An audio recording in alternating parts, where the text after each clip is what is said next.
All right, so as people are trickling in, I just wanted to give everybody a welcome. Thank you both for those that are here live and for those that are be joining or watching this as a recorded session. I know many of our young members, our residents, and young physicians are concerned about this current job market and what's going on, and we are so lucky to have experts here to kind of give us additional guidance and information and to answer some of the questions, both the ones that you've sent in from beforehand. And if you do have additional questions, you can put them in the chat today and we will try to get to those as much as possible. I do want to give a thank you to our residents that have been working, especially our senior residents, which I know it's been a very challenging year, working many hours with difficult job prospects and still giving our patients the life-saving care that they need. So I do want to appreciate you for putting all that on the line with very little in terms of financial incentives now and difficult job in the future. And I also know that this job market has been affecting people from all swaths of emergency medicine and want to try to give some resources or at least some information to help moving forward. So do want to talk a little bit about AAEM. So thank you for those that you've got this probably from an AAEM email or maybe from a social media post. Welcome. If you are a member of AAEM or the American Academy of Emergency Medicine, I just want to encourage you to continue to stick with us, and I do hope that you can stay as a member if you're a resident when you do become an attending and a clinician. So one thing among the many missions of AAEM is to support our fair and equitable practice environments. And it's something that is a challenge, especially at this time, and something we'll be discussing today. I do want to just mention two offers that we currently have for RSA members, our Resident Student Association members. It's right now, we understand that there can be challenges financially, especially if you have difficult job situations after graduation. So there's a free extension if you're unable to pay for a membership for up to 6 months to continue your RSA membership when you stop or when you graduate from residency. And for those that are able to have a little more flexibility financially, we do have an associate membership for those that are here that are not board certified but are out of residency. I think it's like $150 or so, and that's for 18 months. So it'll be that same amount of time, 6 months plus a year. I do really encourage those of you that are here to consider joining and more than that, becoming involved in AAEM. We do have power in numbers to try to change some of the forces in emergency medicine and try to join together to protect our profession, protect our patients. There are multiple opportunities to get involved in our young physician section as well. So I do hope you can reach out. And I just want to put in a little plug for our annual conference this year. Again, that's something that's a free benefit for all members this year. It's in my hometown of St. Louis. So I do hope to see you there. But if you're interested in other things, we have committees, we have boards to be on, ways to advocate politically. So please don't hesitate to join in. So without further ado, I'm going to introduce our esteemed panel members one at a time. And I do thank them for dedicating their time, volunteering their time to answer some questions for us all. So I'd like to first introduce Dr. Kisha Martin. So she's a graduate of the UVA and attended Hahnemann Medical School and graduated in 1999. She did a 2-year surgical residency in Philadelphia and then in Pennsylvania, and then a 2-year surgical oncology fellowship at Cornell, and then switched careers to emergency medicine. And in 2008, finished her emergency medicine residency at Temple and has been practicing ever since. And she's currently the chair of the Department of Emergency Medicine at Holy Redeemer Medical System. And previously, she was the medical director of the emergency department at Temple University Episcopal Campus, and as well as an assistant professor and attending physician. She has 3 children, 14, 16, and 17, and enjoys gardening, creating pottery in her free time. Thank you, Dr. Martin, and welcome. Next, I'd like to welcome Dr. Lee, board certified emergency physician and the chief medical officer of our newly created AAEM locums group, or you might see it abbreviated as LG. Dr. Lee grew up in Marlborough, Massachusetts. He was trained as a wilderness EMT and then worked as an EMT before studying pre-med at Northeastern University, and then graduated from University of Massachusetts Medical School in 2013 and finished his residency at St. John Hospital in 2017. Into the board of AAEM group, and now he's currently in the role of the CMO of the locums group, and that's to advocate for fair and transparent work environments for emergency physicians. Independent contractor in emergency departments, and is a founder for private direct care practice predicated on price transparency and restoring patient-physician relationships without the influence of third parties. So he currently lives in Chicago. He's a father to one cat and a growing number of plants, and enjoys motorcycle trips, snowboarding, scuba trips, and cooking with cast iron and craft cocktails. So thank you, Dr. Lee, for joining us. I do appreciate it. I also have here Dr. Potts, who's a graduate of Stanford and went to UC Irvine, where he graduated with an MD MBA program in 2004, and then stayed on for residency there, which he completed at 2007. He works for the Berkeley Emergency Medicine Group at Sutter Alta Bates Medical Center, and is the medical director and chair of their Berkeley Emergency Department. He's been with them at their two-site Democratic group for 14 years, and has had numerous leadership positions at AAEM, including president of the medical student section in 2004, president of the RSA in 2007, president of YPS in 2010. I don't mean to date you, Dr. Potts, and was president, an at-large director for several years as well, and won the AAEM James Keeney Award in 2015, and then has been involved and dedicated to our California chapter division as well. Was a president there several stints in 2018, 2019, 2020, as well as a stint in 2010 and 11. So Donna, welcome. And Brian lives in Oakland with his wife and two sons, age 3 and 5, and they're all hopeful that we could stop going to Zoom kindergarten and get back to real things. So thanks again, Brian, for being here.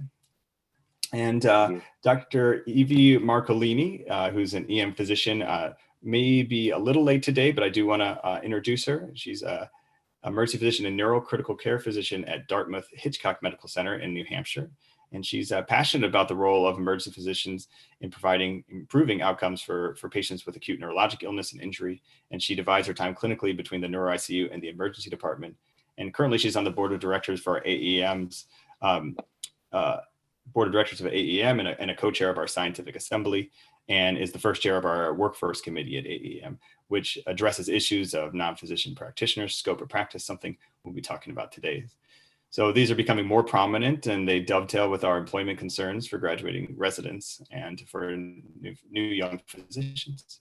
She's active as a clinical ethics consultant and teaches at the Sherwin B. Newland Summer Institute of Bioethics at Yale, also teaches in the field of wilderness medicine, and is an advisory board member of the American Foundation for Firearm Injury Reduction in Medicine. So thank you very much, Dr. Marcolini, and appreciate you being here.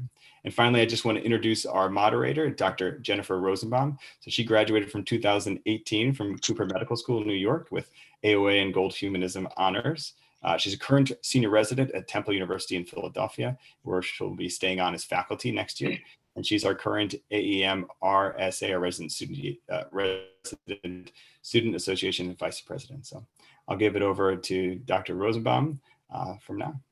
Again, if you do have any questions, just don't hesitate to post them in the chat, and we'll try to get to them as much as we can. Perfect. Thank you so much, David. And thank you all again for being here. We've had some great questions that have been solicited from the audience prior to this webinar and have been generated from the Young Physicians section and of AAEM and RSA. We may direct some questions towards certain of you based on your backgrounds in work employment, but please feel free to jump in with any answers you might have to any of the questions. So we're doing this webinar because there's been a lot of discussion this year concerning changes in the job market. So just to get us started, this is a question for everyone. Could you each just give us a one-liner about what you think of the state of the current EM job market?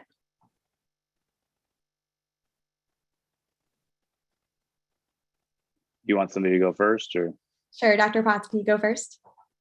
I'd say I'd say neutral. There are some positive variables out there. I tend to try and be a half glass full individual, but there's a lot of variables that are going to make this a challenging 12-month period for the job market. Dr. Lee, do you want to go next? Sure. The way I kind of look at it is I'm a little bit more glass half empty, and I would call it a cautiously pessimistic. And I think that we have to get our heads out of the sand if we do want to fix the job market. So I think it's heading to a pretty bad direction unless we take a significant amount of action. And I'm not so sure it's going to be just the 12-month period. And Dr. Martin. I think it's challenging. I think that I'm somewhat optimistic that there'll be some growth, given that largely the issues right now are due to volume decreases. I'm hopeful that the volume will come back because I feel like it has to for hospitals to really survive. And I think that once the volume back, there'll be some improvement in the job market. But I do think it's very challenging right now. Thank you all for your answer. A lot of the questions that we got submitted to us that people wanted to hear from you were specifically about different time frames. Like, what should people looking for jobs be concerned about over the next 3 months, 6 months, and how do you see this progressing over the next couple of years? Do you think each of you could give us a sense of what you think will happen over, say, the next 6 months and then over the next several years? Maybe starting with Dr. Potts again. Yeah, I think, 6 months ago, we were kind of waiting to see what would happen with our ED volumes and where that new plateau might happen. As Dr. Martin was mentioning, how much of your volumes do come back. There was, a significant external stressor, which I don't think 12, 13 months ago, we thought we would have seen a decrease in volumes kind of globally around 30% short term last spring, 50% in many EDs. I think I kind of track volumes right now in California very closely, and we're like 25% down of our volume seasonally from a year and a half, 2 years ago. So again, I think right now we're kind of just waiting, and that's what I keep telling applicants and other people. Everybody's kind of waiting that a couple more months to see when they might open up to interview and hire again. Okay, and Dr. Lee. So I think there's probably going to be a little bit of a temporary recovery. That's kind of where I'm sort of seeing this. Is I think that COVID really catalyzed a change rather than just causing a temporary change. And I mean, that's the big question, right? Is this temporary? I mean, people have talked about that with the economy at large. Is this a temporary change and the underlying economy is strong?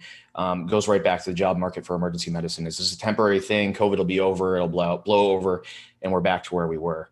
I don't really think that's the case. I think we are going to have a temporary recovery in that sort of 6-month period, but it's not going to recover to where it was. And then we're going to continue to go downward. And that's sort of my concern. We can call it a catalyst, or the straw that broke the camel's back is how it was described in a recent article as well.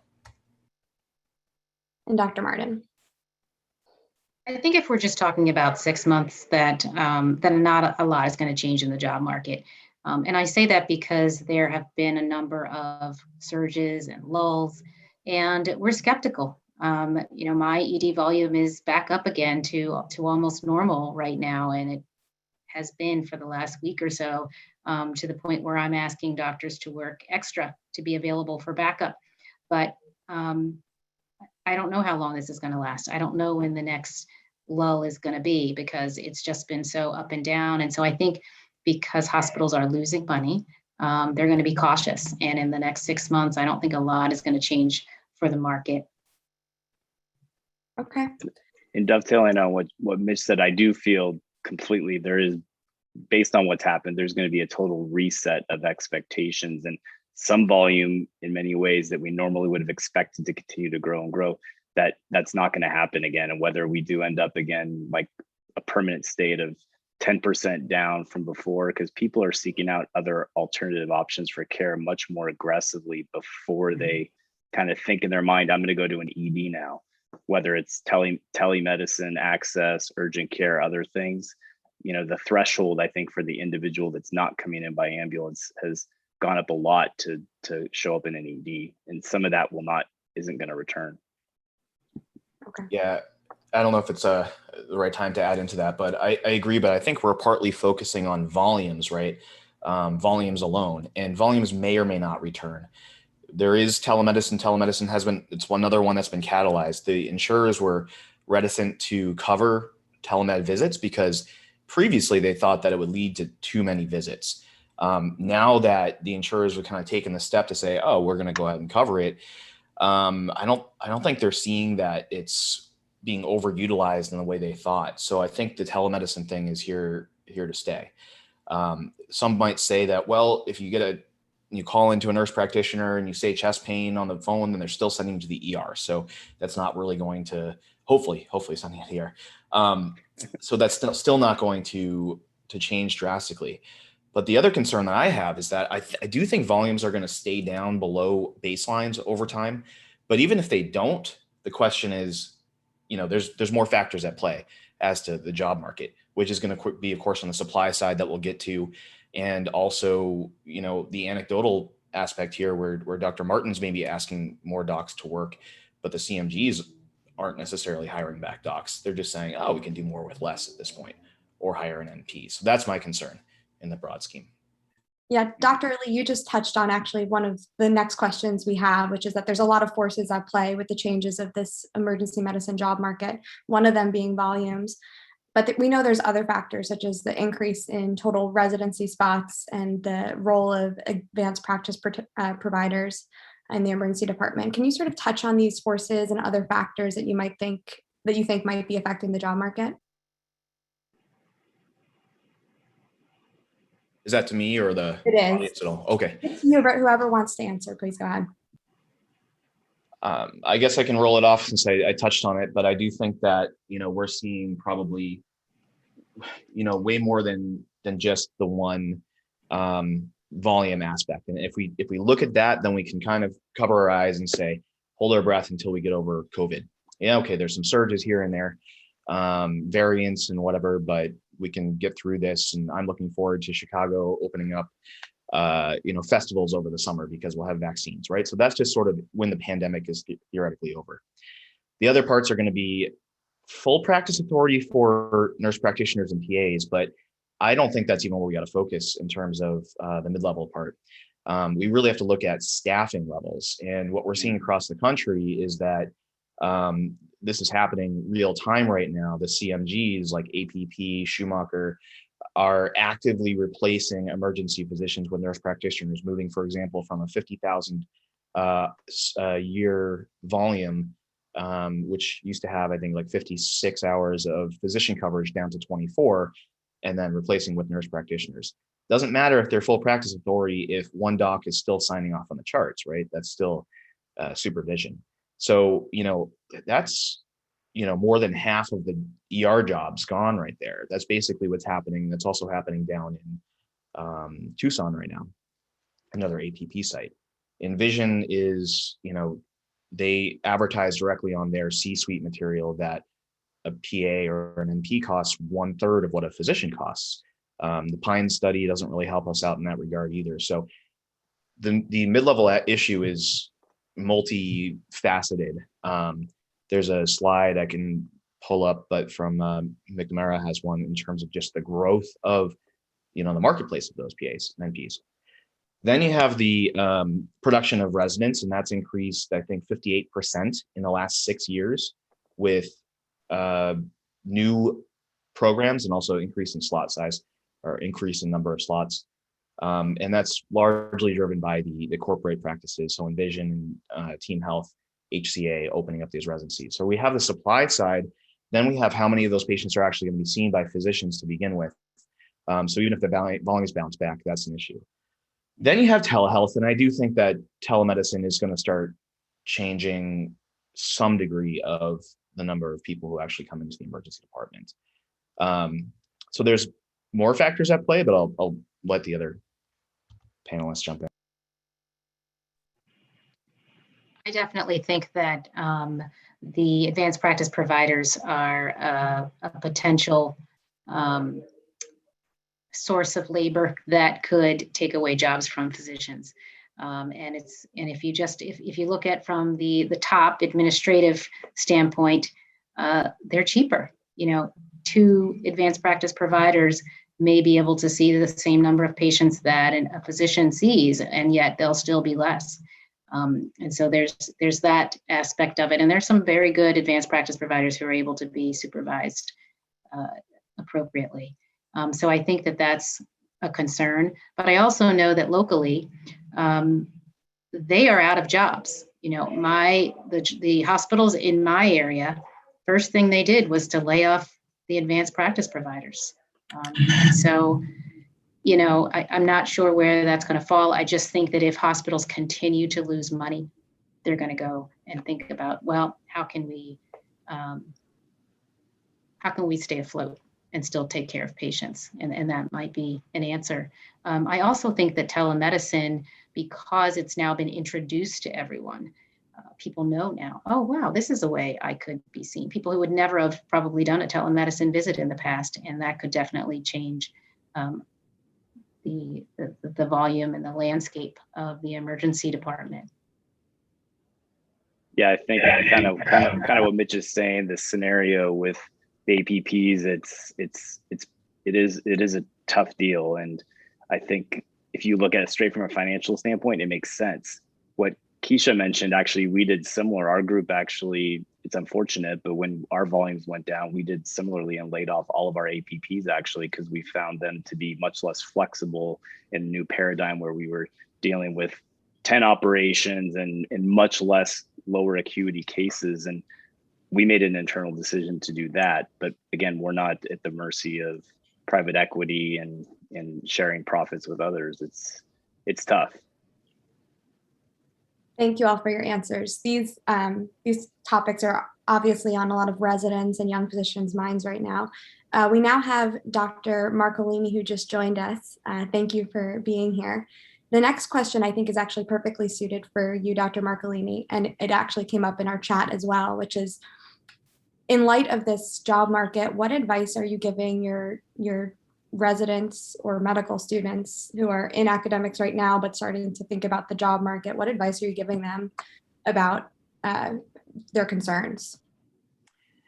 Yeah, it really seems, and I'm sorry I'm late, and thank you for having me. I'm really, really psyched to be here.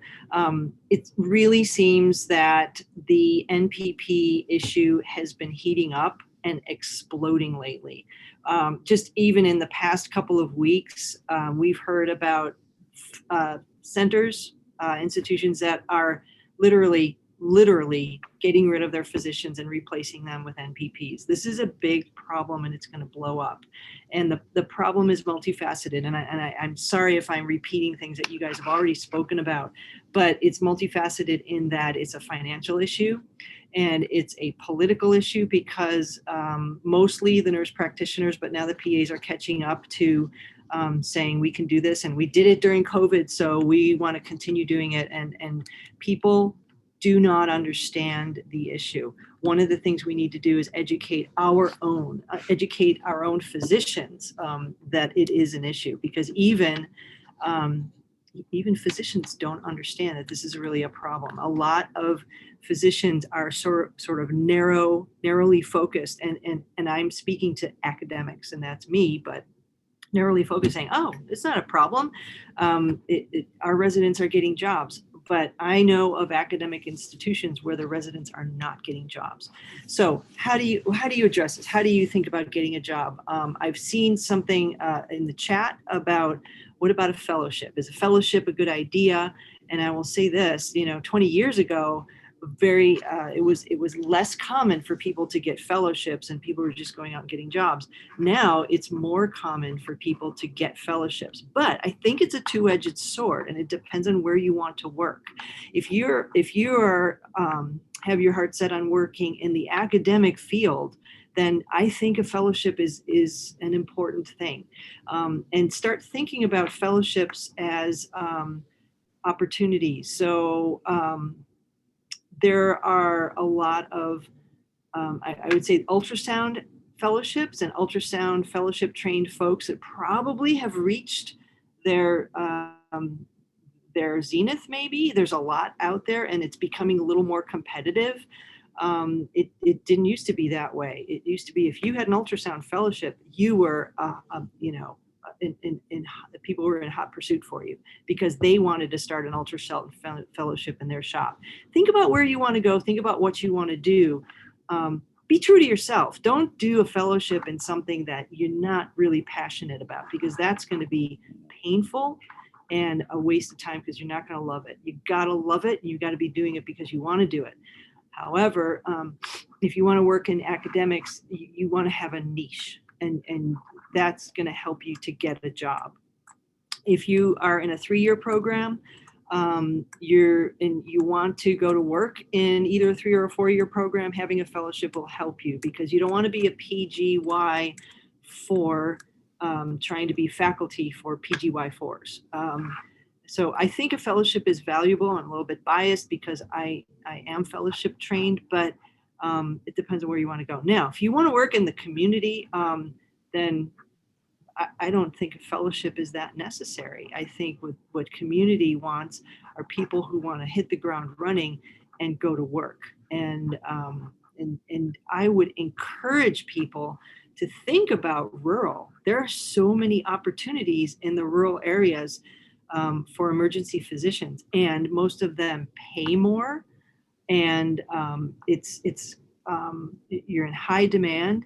And there's been a question of, should I take a year off? Should I do something different?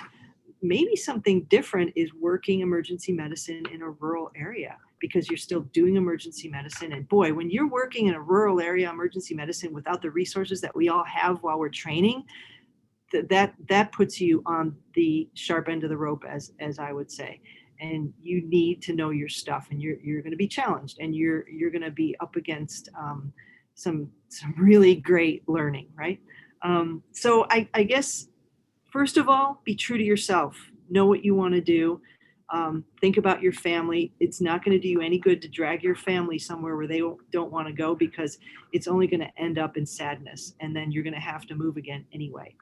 And then think about what you want to do, how you want to practice, and target that. I don't know if that was helpful, if there's any other specifics. Thank you very much. This question kind of piggybacks off that. I think it's probably best for Dr. Potts and Dr. Martin.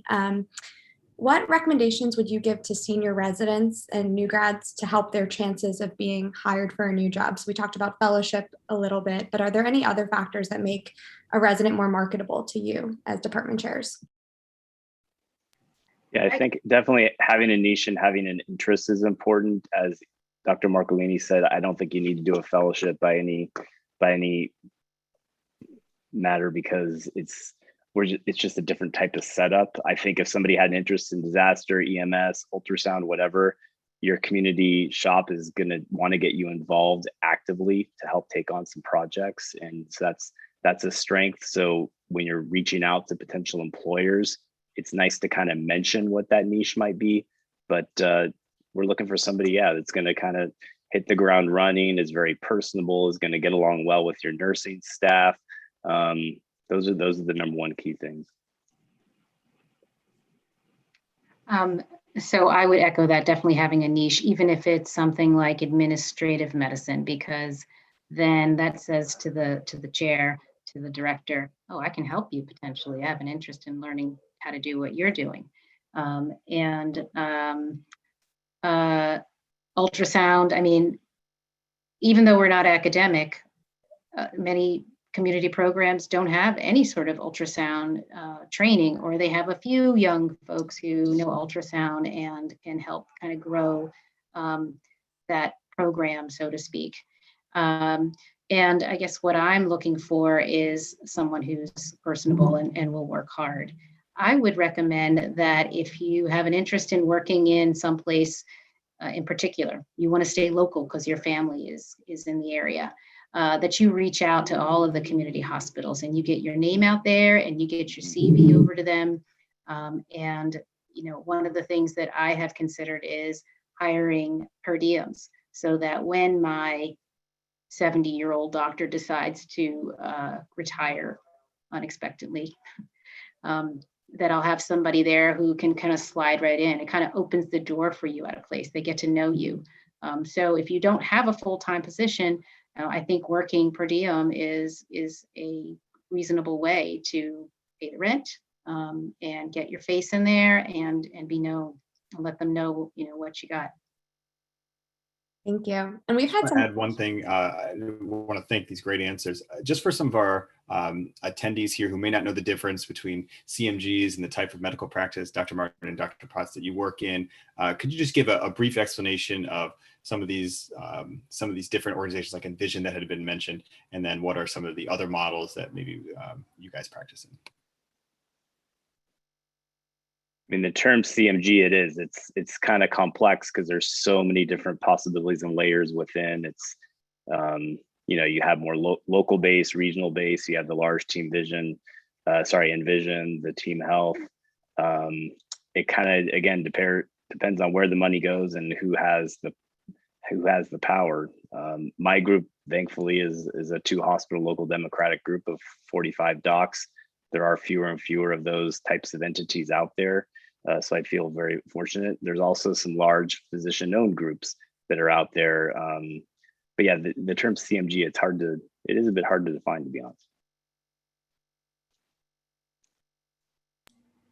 If I can jump in for a second, these were great answers, and I'm probably the newest panelist as far as being out of residency.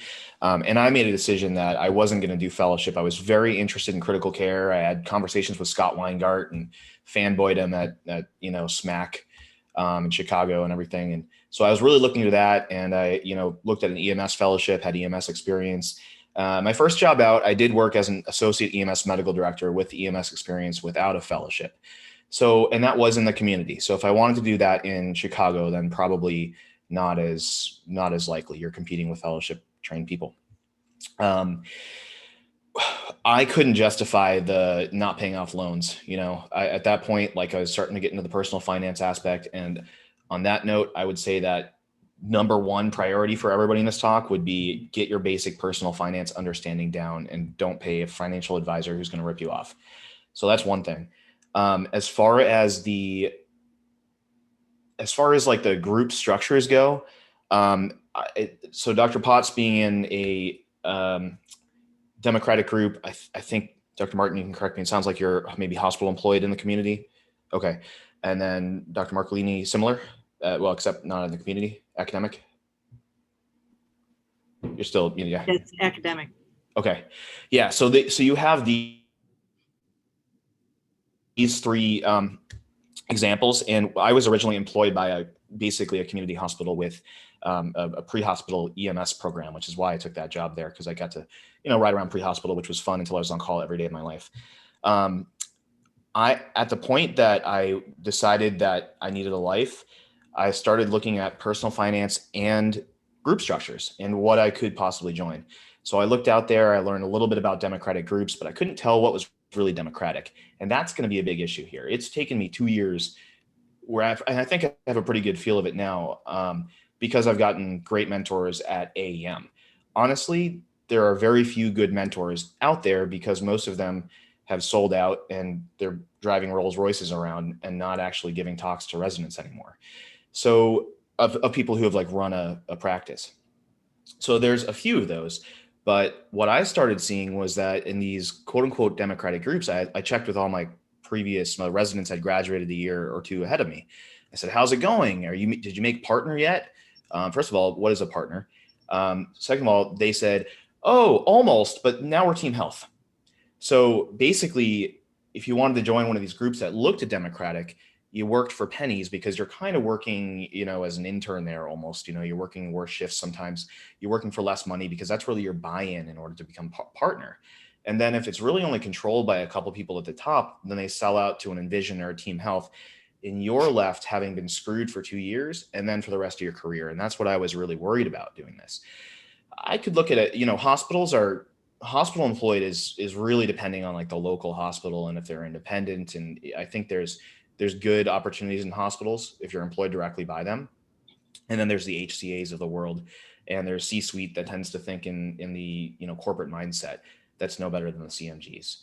So I think it is important to define a CMG to some degree. And you can name them. They've all consolidated. So there's a couple smaller groups that maybe have like 6 contracts or something in 6 different hospitals. And is that a contract management group? That's where it gets fuzzy, but that's not what we're talking about.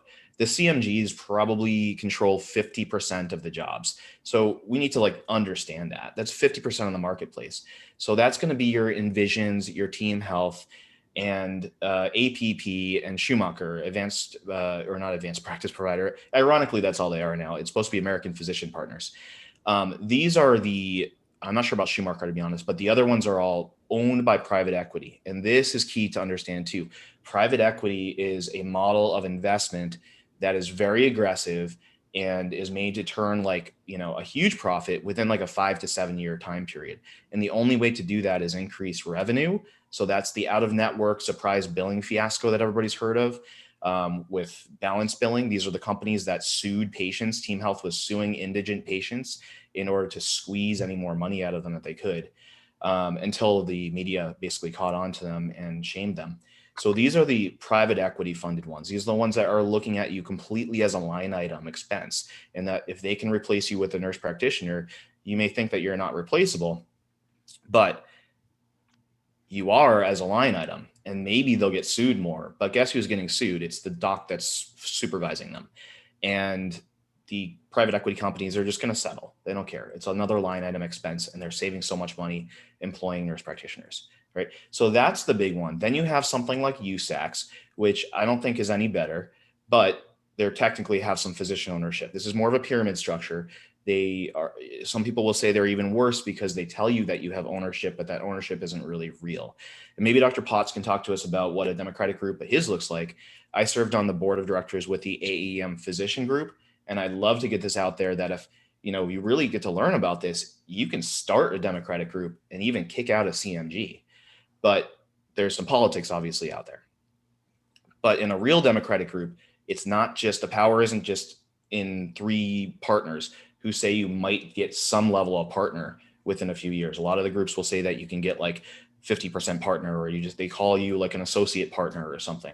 And that's really a name only. You don't get a real vote, and you don't have transparent books and see what's actually being billed and paid. And so Dr. Potts, maybe I'll pop it over to you if you can talk about that, because you have more experience there. Yeah, no, you're totally correct. And it does come down to follow the money. Where does it go? And so you have the scenarios that Mitch outlined. A true democratic group is one where there's a quick chance to become partner. The profits are shared equally.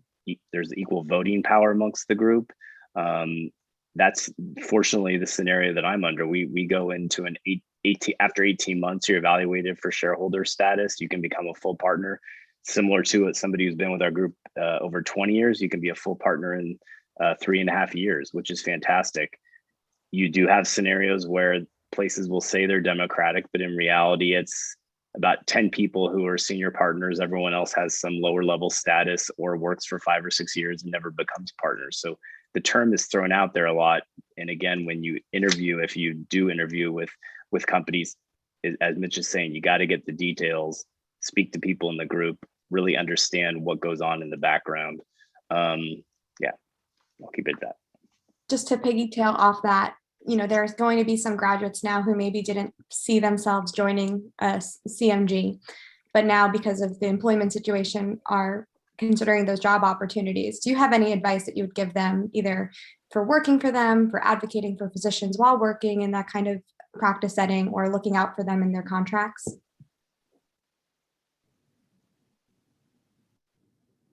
Not for me, or yeah, all of us, or whoever has something to say about it. I always tell people if you can find a scenario, the ideal employment scenario out there, go for it.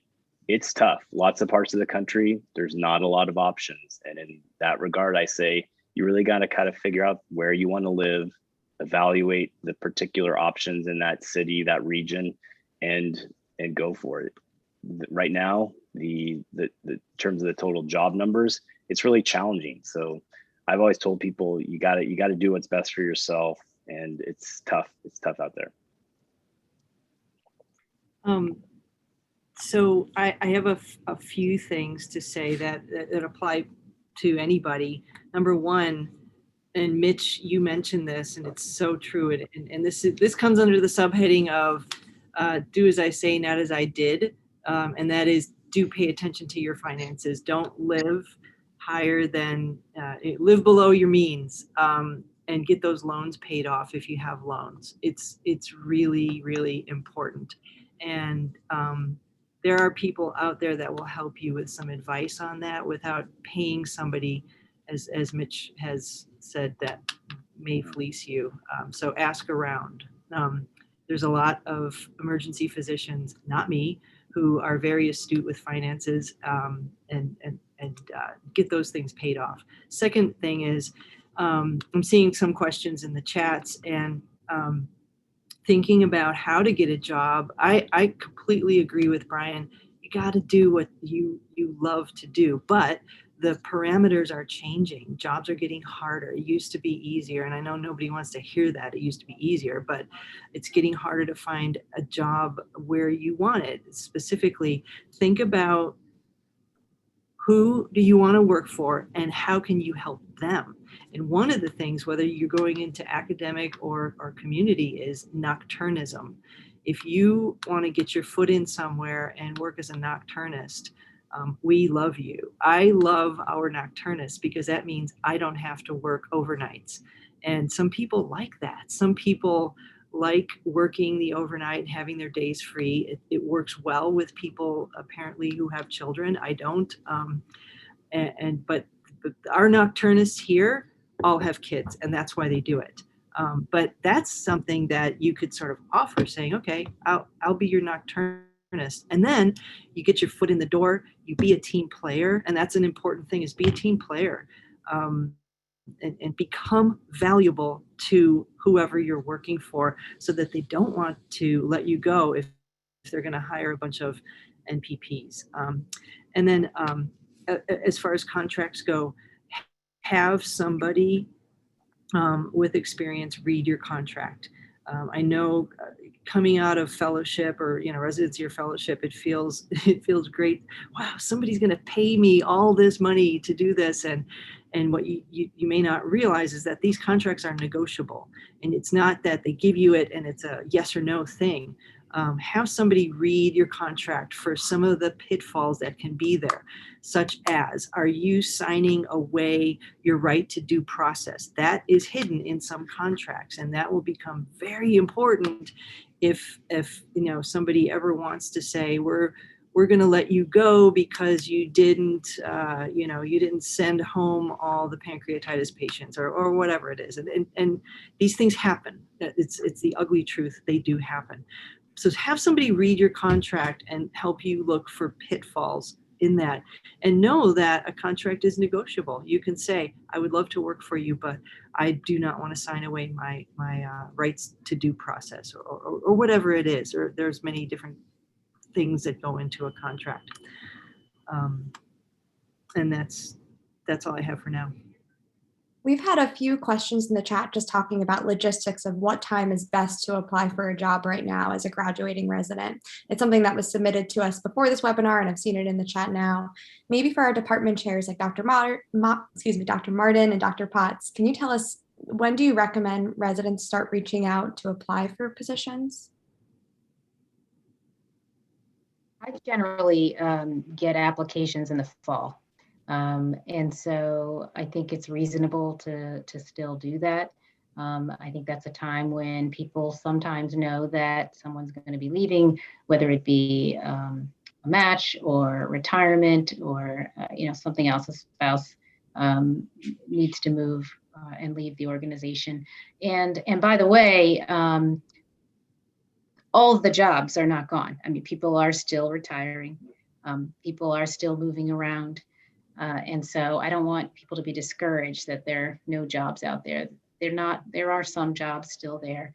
And so I would say generally I get applications in the fall. That seems reasonable to me. If you have finished residency and you're still looking for a full-time position or any position at all, I would say don't stop until you get it.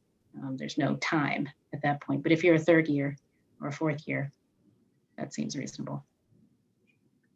Yeah, I'd say too. I mean, summer, fall is your more classic times, but I mean, we'll take inquiries just to get to know people who are in their second or third year residency and going to be finishing up a year later. I mean, really start to expand your network before you're actually in that job search mode.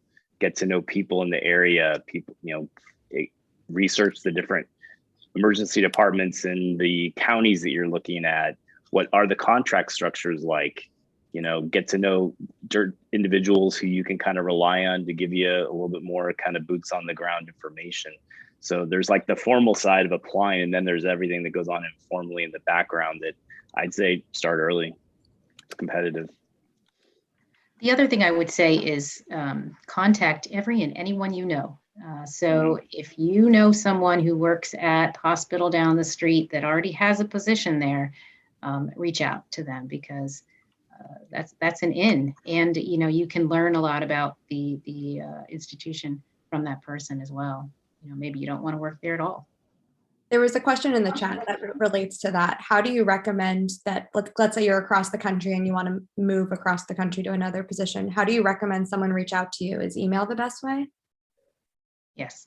Yeah. For me. Perfect. So if I can jump in and just add to what Dr. Martin Marcolini said, I think with part of it being nocturnist being an option, and Dr. Martin mentioned per diem work, I think what everybody in here should probably do is take a quick step back and look at what these employment contracts are. We've been so in the track of medical school and residency where you go into an algorithm and you match, right? Most of us have no clue what it's like to apply for a job and don't understand the different types of employment situations. So, I'm probably was invited here, I think probably as the CMO of the AAEM locum group. Now, locum tenens means placeholder in Latin. That's where the term came from.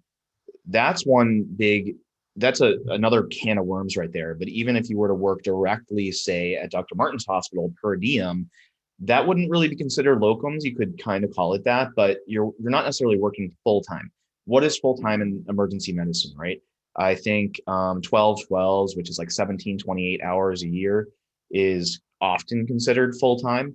That really kicks your butt. I mean, you think that after residency, 12/12s would be like nothing, but you realize, at least I did, that residency basically sapped away my life force. And actually those 12/12s are kind of tough. You've aged out a little bit after residency. So if you are working full-time, let's say you take a job full-time with a CMG, that 17, 28 hours is probably going to drain you. If it's not 12/12s, then it's more 10s or 9s or something. And the worst thing you can do is grow into that and get a nice big, a nice big car and a yacht and a house, and then have no time to think or use the car, the yacht, and the house, and then just be married to that big full-time job. So, I mean, if I were to do this, I'm particularly stubborn. I will not work for a CMG, and I'm so outspoken that if they're paying attention at all, then I'm blacklisted from all the CMGs. But if I were to do this and not be doing creative things, because I have a private practice and I do locums and work, and I have basically a job as a CMO of this AAEM LG. If I wasn't doing that and I wanted to just kind of do straightforward medicine, I would try to get a 0.7, something that is sort of like a consistent full, like per diem or consistent W-2 job where you're an employee. That might be a nice sweet spot, and then start looking at per diem stuff elsewhere, per diem or locums. And I can certainly talk more about how locums works, but and the market is really tough for locums as well, but you can dip your feet into rural care, right? You can still, I wouldn't say go to a rural hospital immediately after residency by yourself, single coverage, 10 patients a day. I mean, you're going to find some really cool medicine there, and then you're going to be bored out of your mind and your skills are going to atrophy most of the time. So I think you could probably dip your feet into the rural world with locums. But I'd probably try to get something, per diem or part-time. All these things are different definitions as a combination. So think about multiple jobs. Don't think as classic, like I'm here, this is my job now, I'm employed and I'm owned by Team Health.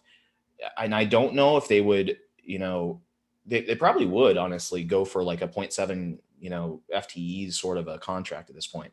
I know people mentioned that it's take it or leave it contracts now, but you have some room to wiggle. And if you don't get yourself into a really tight place financially, then you have more opportunity to say no. Because, and we call this FU money, right? If you follow the financial independence world, that's if you're talking to kids, then it's freedom unlimited. So if you have enough money and your overhead is not too high, then you can walk away from something. If not, that's where moral injury happens. You have to work at a job that hates you and you hate it, but you're screwed if you do something else. So I rambled on a little bit there, but I think you have to really look at alternative ideas of what employment means. Dr. Leek, the next question that I was going to ask is actually kind of perfect for you as well. There's been a few questions about what to do if you're underemployed. So you mentioned like per diem, and a lot of questions have been asking about the state of the locums job market. Can you go into those things a little bit for us?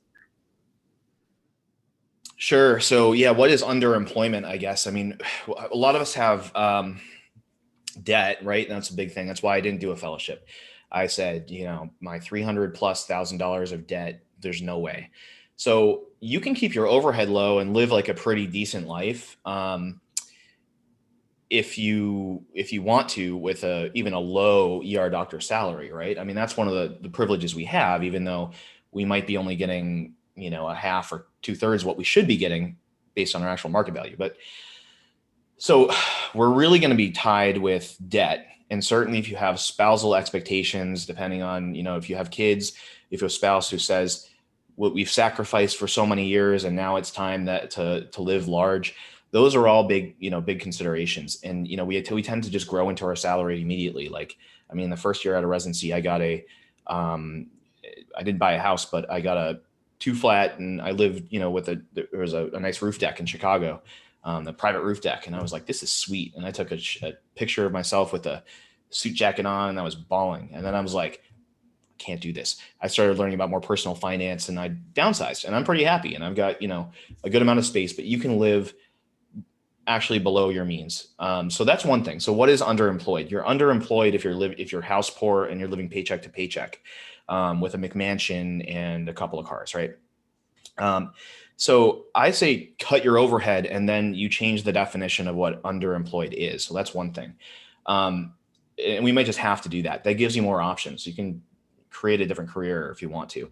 I just saw a news story about an Uber driver who got declined from medical school multiple times, and he finally got in, and he's so happy. And I'm like, bro, you probably want to go back to Uber driving at this point. But so I think you can change the definition of underemployment, but then after that, yes, look at multiple jobs. People want me to talk about locums. I definitely can. What I should say about locums in a real nutshell is that it's another dirty world.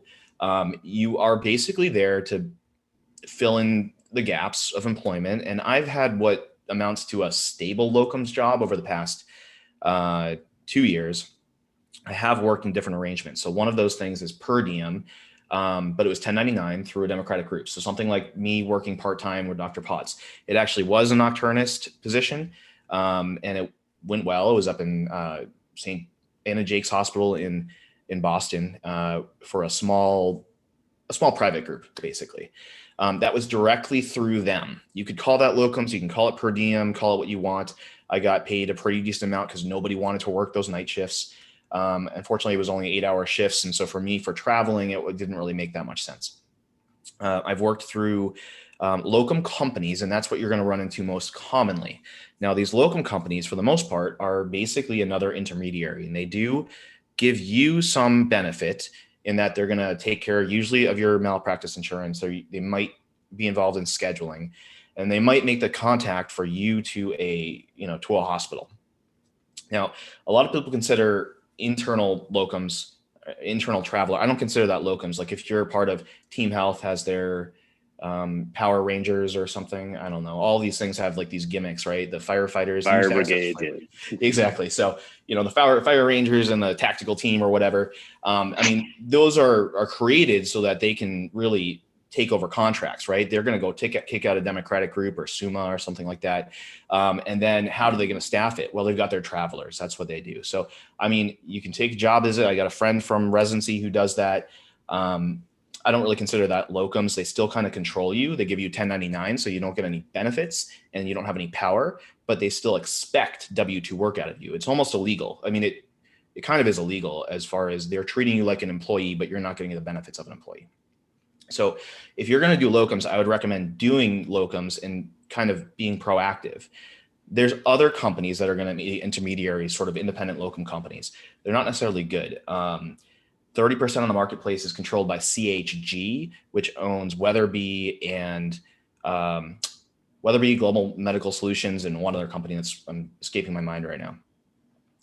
These companies make their money in sort of a dirty car salesman way.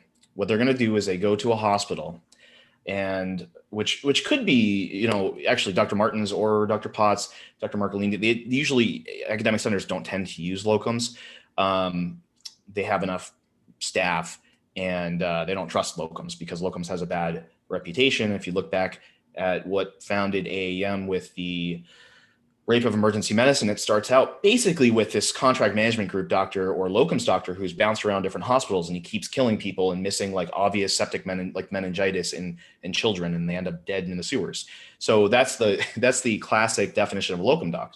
Nowadays, we're kind of changing that because AAEM is more prevalent, and a lot of docs don't want to be stuck working at a CMG. And so locums is a way to regain some autonomy. But the way that it works is a dirty game where it's a pimp and hoe model, honestly. And most of the companies are looking to upsell to the client, which means the hospital. So if we went to Dr. Martin's hospital, so whoever's controlling the purse strings there might be the CMO, might be the CEO. They're looking to staff the emergency department.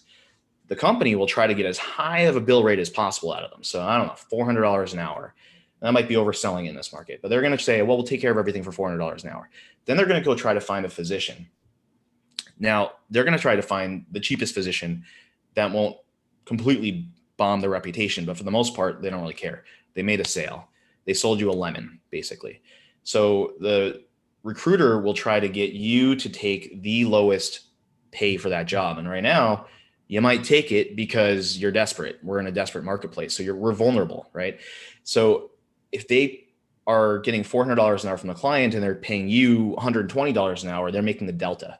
So they're might be making more than you are per hour for literally pushing papers while you're taking on the liability. So you have to be aware of this. There are some recruiters that are a little bit better, and they won't try to make that much money off of you because they'd rather make the sale. They're still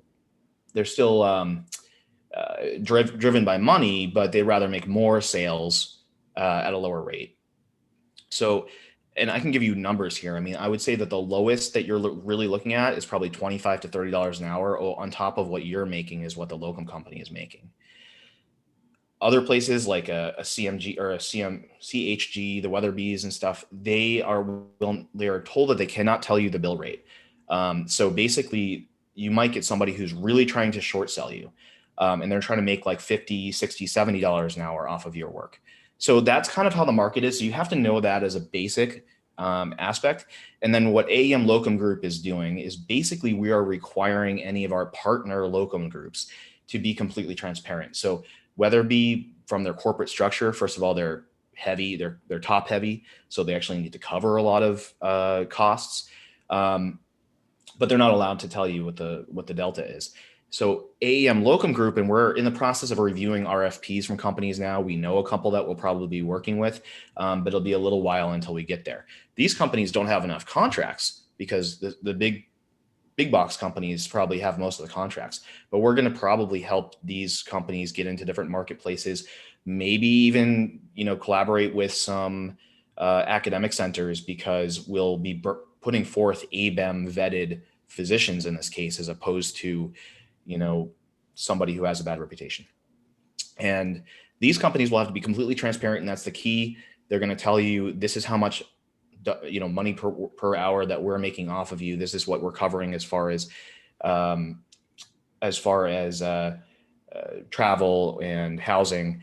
And they should be completely transparent about the work environment, because what you'll find if you go talk to a Comp Health or something is that the recruiter will say anything to get you in that job, and it will usually be a lie. And by the time you get there, you realize, oh, cool, a rural hospital, that sounds great. But you didn't realize that you're going to be delivering, precipitous deliveries with no OB backup, and that you're actually also the hospitalist for the hospital.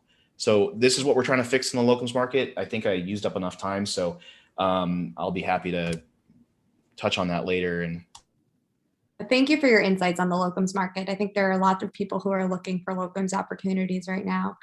And outside of locums and per diem shifts, if people are looking for opportunities, if they're unable to get a full-time contract, this question might be best for Dr. Marcolini. But if residents are having a gap year or month period or whatever it is, are there any non-clinical or non-traditional opportunities that you would recommend to them if they're unable to find employment clinically? Yeah, and that depends on whether or not you can be self-funded. If you don't need the income and you're seeking academic work, then I usually tell people to find out, go to the research department and find out if you can get some work doing research work. And there's always room for people to do research assistant work, whether it's doing literature reviews or actually getting involved in the paperwork and the sort of working with the folks who are doing the studies. That's a really good way to introduce yourself to the academic environment, especially if you've targeted a hospital or an institution that you want to work in. When I think about people who are taking time off, whatever it is, when you go to interview for your next job, whether it's community or academic, people are going to say, okay, so what did you do with your time off? And you want to, I think the best option is not that I spent a year surfing in Costa Rica, although that sounds very appealing right now.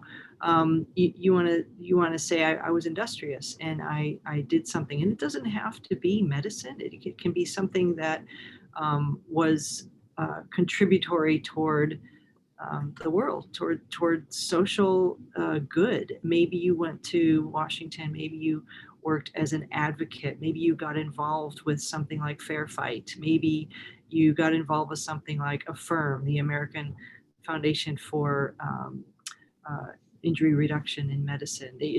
Something that says, I have a conscience, I have values, and I spent my time working on that. And I think that the bottom line is, it seems a little bit doom and gloom what we're saying here, and I agree with Dr. Martin. It's not all doom and gloom. And you know what? We are physicians, and we have just such an amazing job. I love my job, and I want you all to love your jobs too. So if you're thinking about a fellowship, don't say to yourself, okay, what fellowship should I do that's going to get me this job? Say, what do I love? Do I love critical care? Then consider a critical care fellowship. But you do have to be a little bit practical and say, is there going to be a place where I can utilize this skill? And it doesn't have to be in an ICU. It can be in an emergency department. You can be that niche person. So follow your passion, because it just doesn't, it's not going to pay off if you don't do that, but you have to have a little soupçon of practicality. I just wanted to answer one more question that I saw in the chat is people are saying, hey, what can we do about this market? What can we do about the problems that we're seeing? There are things that you can do. Physicians for Patient Protection is a group that you can join, PPP, and they're very active on a Facebook kind of a way if you're socially media oriented. The AAEM Workforce Committee is also a place that we really want people.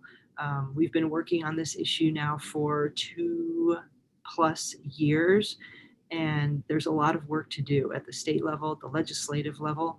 So it's a great place to get involved. If you're not a member of AAEM, join and be part of the workforce committee. those are two ways that you can help become an advocate. There is so much work to do, and it's all good work. Thank you for addressing that. That was actually going to be my next question to begin to wrap this up a little bit. I think because of the doom and gloom we're all worried about now more than ever, residents and young physicians are starting to question how they can be a part of the movement to change and help advocate for physicians in our field. Besides joining these groups in AAEM and supporting the PPP, are there any particular things you would recommend to people? There was one question in the chat about what is AAEM or what are other groups doing about the role of expansion of residency programs. Can you maybe speak a little bit about that or other opportunities you'd recommend to people? This is a question for everyone.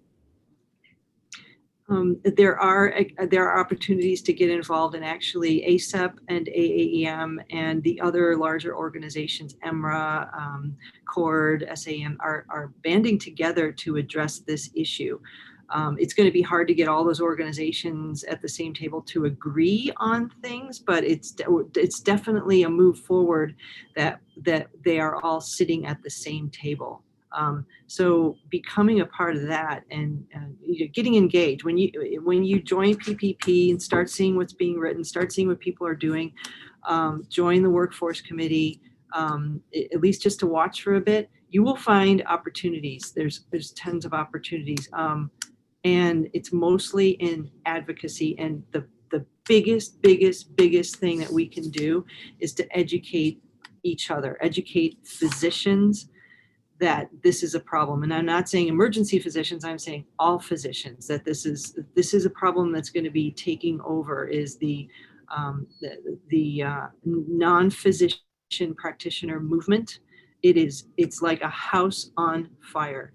And somebody wrote in the chat box saying, I wonder if we can learn from the anesthesiologists.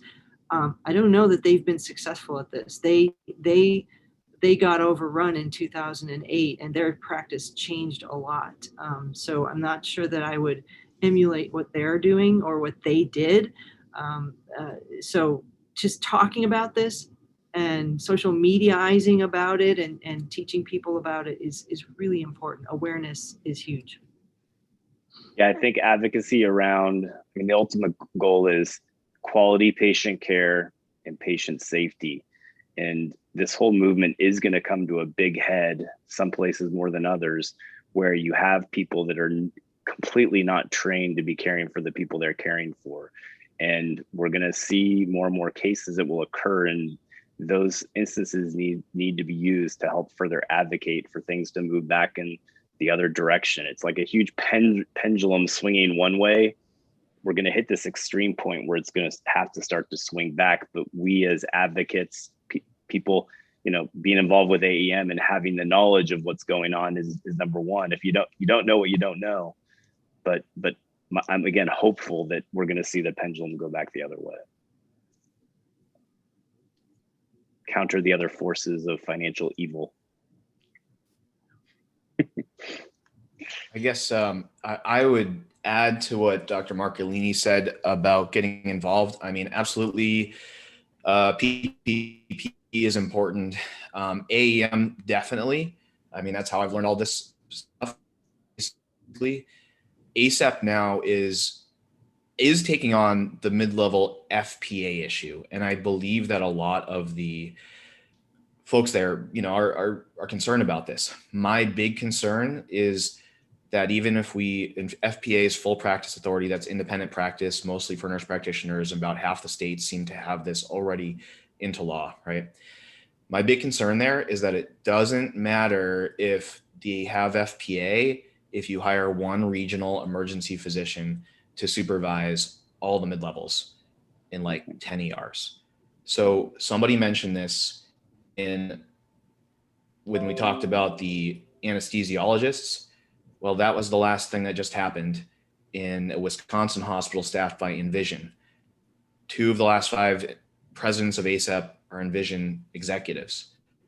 The last thing that happened in Wisconsin was they replaced every single anesthesiologist with a CRNA, and they have a regional anesthesiology director. So that's one job. And that guy's taking all the liability, probably getting a pretty good paycheck for it, but all the liability. So we can't lose sight of that if you're a member of ASAP or EMRA, because that's one of the big things. EMRA, basically, you have to be a member of ASAP. There's great people at ASAP. There are people doing a great job, but there are huge corporate interests there and that are working against us. And you need to hold them accountable. Absolutely. Educate people on that issue. Make sure people know about Bob McNamara's resolution at ASAP. I'm not an ASAP member, and I won't become one unless they really change their tune on this. But I would say if you are an ASAP member, then you need to be focusing on these issues, or let them know that you won't be an ASAP member if they're going to throw you and your generation under the bus. So make sure you're paying attention to, I believe it's resolution 44, which basically says that any employer that has to do with ASAP, that interfaces from a business perspective, if they throw a big cocktail party at ASAP, if they advertise in their literature, that they have to disclose to you and push to you the information of what's being billed and paid in your name. And if they do this, they'll realize, they're probably taking upwards of 30%, probably more than that, of what they're billing and paying your name, which is actually illegal fee splitting in the majority of the United States and different states, but it's not being litigated or pursued by the AG in most of these places. So this is an illegal arrangement that's exploiting physicians while it's exploiting patients with the balance billing and suing patients. And I think it's morally reprehensible. And I think this generation needs to hold anybody in an elected position, ASAP or AAEM, accountable for that. There's a question in the chat about expanding residency concerns, and that is part of what the ASAP et al. Is coming to the table about. It's a very complicated issue, though, however, because we can't really restrain trade, and we have to be careful to say, we can't say that people should not be able to restrain or limit the number of residencies that are out there.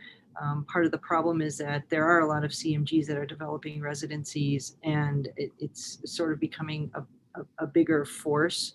And that is a problem, and we see it, but it's a very delicate problem to address. It's kind of hard to address. And it's well worth reading up on that and just staying attuned to what's going on with it.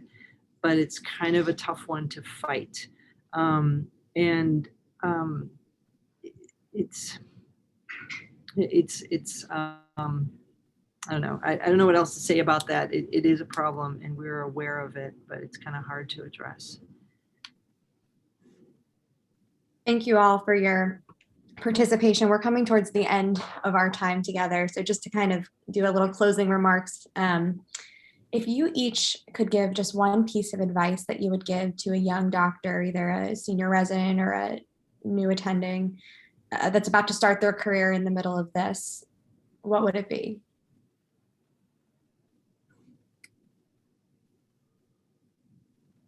I'd say be flexible, hang in there. You will get through this, as will we all. Be aggressive. You want a job, you look for it, and you go hard.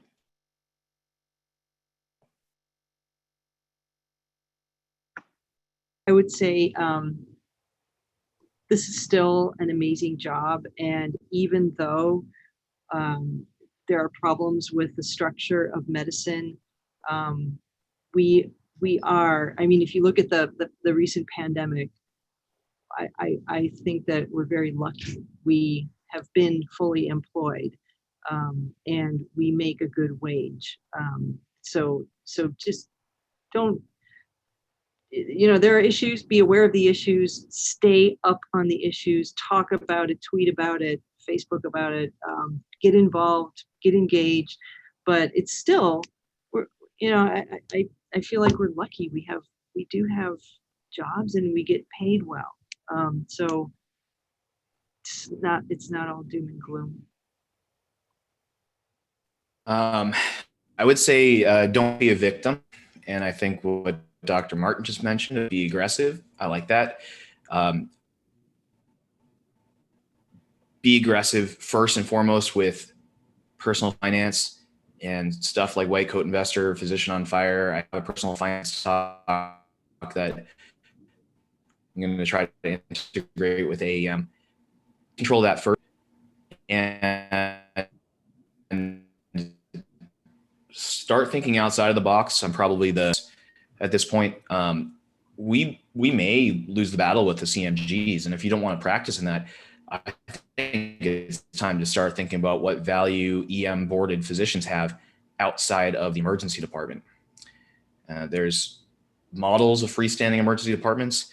There's direct primary care, which is a whole different can of worms, but you just contract directly with the patients, and you can keep a lot of patients out of the ER without a lot of, we don't need to intubate every patient. We don't need all the resources of the ER for that. You actually have intrinsic value as a trained physician. So be creative and don't be a victim. Thank you all so much for your time. We were very lucky to have you. I really appreciate your candor for this. I'm sure many of the attendees do too. I think your advice was really invaluable at a time where we really need this advice more than ever. If anyone has anything else they wanted to add or saw any questions that they felt like couldn't be answered, feel free to at this time. If not, I just wanted to encourage all the attendees to get involved in AAEM and RSA.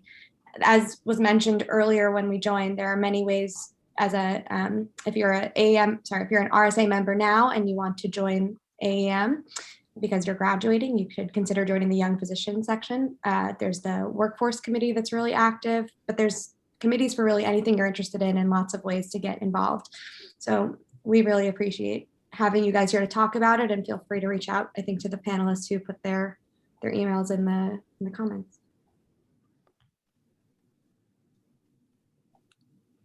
Thanks, Dr. Rosenbaum, for putting us all together. Thank you so much. Thank you. Thank you. Thank you very, very much.